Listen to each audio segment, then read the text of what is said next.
या रब हमारे देश में बिटिया का मान हो, या रब हमारे देश में बिटिया का मान हो। जहनों में बेटों जितना ही बेटी की शान हो, या रब हमारे देश में बिटिया का मान हो। इसका एक ही निदान है शिक्षा। बेटियां अगर अपने पैरों पर खड़ी हो जाती हैं, पढ़ लिख जाती हैं, चाहे छोटी सी नौकरी भी कर लेती हैं। मैं ये नहीं कहती कि बेटियों को डॉक्टर, इंजीनियर या बहुत बड़े ऑफिसर ही बनने की ज़रूरत है। अगर वो अपने पैरों पर खड़ी हो जाती हैं, चार पैसे कमाने के लायक हो जाती हैं, तो उनका शोषण कभी नहीं हो सकता है। नमस्कार, आप बिहार 4 न्यूज़ देख रहे हैं। विकसित भारत संकल्प फाउंडेशन ने एक बार दहेज प्रथा को लेकर अभियान चलाया है। ये अभियान में महिलाओं का कहना है कि बेटी के साथ साथ बेटे को भी समझाना होगा कि दहेज लेना और देना दोनों ही पाप है। पहले सुनिए महिलाओं ने दहेज प्रथा को लेकर क्या कुछ कह रही है। कार्यक्रम का उद्देश्य क्या है, समाज को क्या उद्देश्य देना चाहते हैं आप?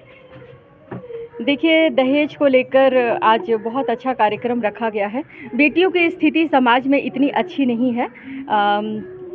हालांकि बहुत सारे प्रयत्न किए जा रहे हैं स्त्रियों को संवारने की और उन्हें आगे बढ़ाने की, लेकिन मुझे लगता है कि अभी भी इसमें बहुत सारा काम किया जाना चाहिए और हम लोगों को मिलजुल कर इस अभिशाप को ख़त्म करना होगा।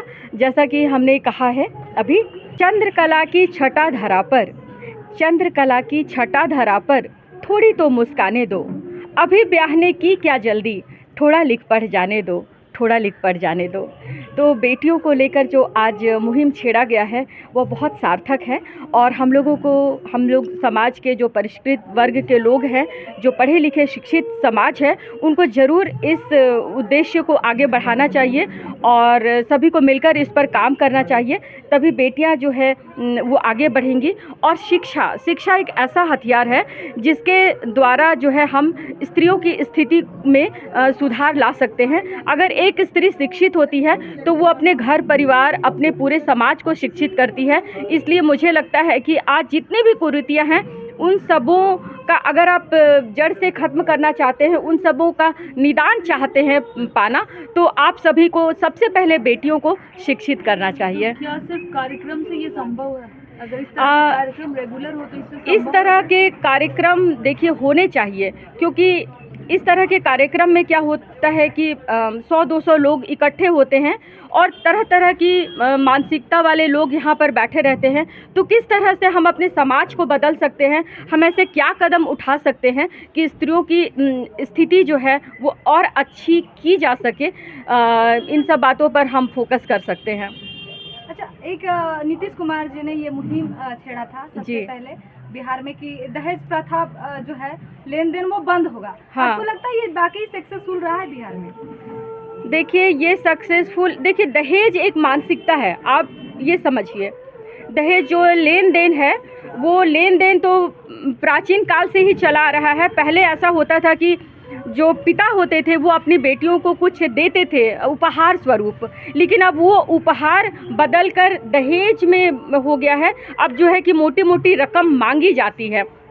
तो लेकिन वो पहले ज़माने में उपहार दिया जाता था बेटियों को, क्योंकि बेटियां अब घर छोड़कर जा रही हैं तो वो अच्छे जीवन को बिता सके, इसलिए उनको उपहार दिया जाता था। तो लेकिन जो दहेज अब जो मांगा जा रहा है वो बिल्कुल गलत है और इसलिए ये चल रहा है क्योंकि लोग विरोध नहीं कर रहे हैं। सरकार तो नियम बना देती हैं, लेकिन हम लोग ही डर जाते हैं कि हम कैसे इसका विरोध करें। तो आम नागरिक जो है, जो मतलब मध्यम समाज के जो वर्ग के जो लोग हैं, वो अभी भी इसके साथ ही अपने को खुशहाल देखते हैं और वो चलने देना चाहते हैं, इसलिए ये चल रहा है। तो जिस दिन ये मानसिकता दिमाग से निकल जाए और जिस दिन हम रोकना शुरू कर देंगे कि नहीं, हम तो बिना दहेज के बेटी की शादी करना चाहते हैं, तो ऐसी परिस्थिति में ऐसा ही होगा जैसा हम चाह रहे हैं। तो इसे रोकने की आप तो बाखूबी जानते होंगे, दहेज लेने के बाद भी बेटियों को ससुराल में प्रताड़ित किया जाता है। कहा जाता है अभी लाओ पैसे, इतना का डिमांड होता है कि वो बेटी लास्ट में जहर खा लेती है तो फिर फांसी लगा लेती है। तो उसका कोई निदान नहीं होता है। इसका एक ही निदान है शिक्षा। बेटियां अगर अपने पैरों पर खड़ी हो जाती हैं, पढ़ लिख जाती हैं, चाहे छोटी सी नौकरी भी कर लेती हैं। मैं ये नहीं कहती कि बेटियों को डॉक्टर, इंजीनियर या बहुत बड़े ऑफिसर ही बनने की ज़रूरत है। अगर वो अपने पैरों पर खड़ी हो जाती हैं, 4 पैसे कमाने के लायक हो जाती हैं, तो उनका शोषण कभी नहीं हो सकता है। दुनिया का कोई ताकत जो है उसे आगे बढ़ने से नहीं रोक सकता है, और बेटियां इस तरह से शोषित नहीं होंगी अगर वो शिक्षित होती हैं। आप गाना भी गाती हैं कहीं जी। ना कहीं, तो बेटियों पे 2 लाइन सुना देंगे। जी जी। या रब हमारे देश में बिटिया का मान हो, या रब हमारे देश में बिटिया का मान हो, जहनों में बेटों जितना ही बेटी की शान हो, या रब हमारे देश में बिटिया का मान हो, या रब हमारे देश में बिटिया का मान हो।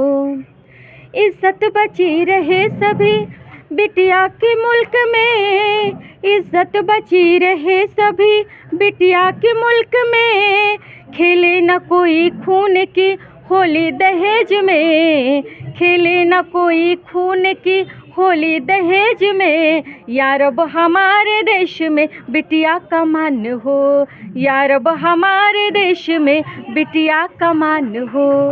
आप सुन रहे थे कि महिलाओं ने गानों के जरिए दहेज प्रथा को लेकर उन्होंने क्या कुछ कहा। ये तमाम वीडियो से आप क्या समझते हैं, अपना राय कमेंट बॉक्स में छोड़ के जाए। धन्यवाद।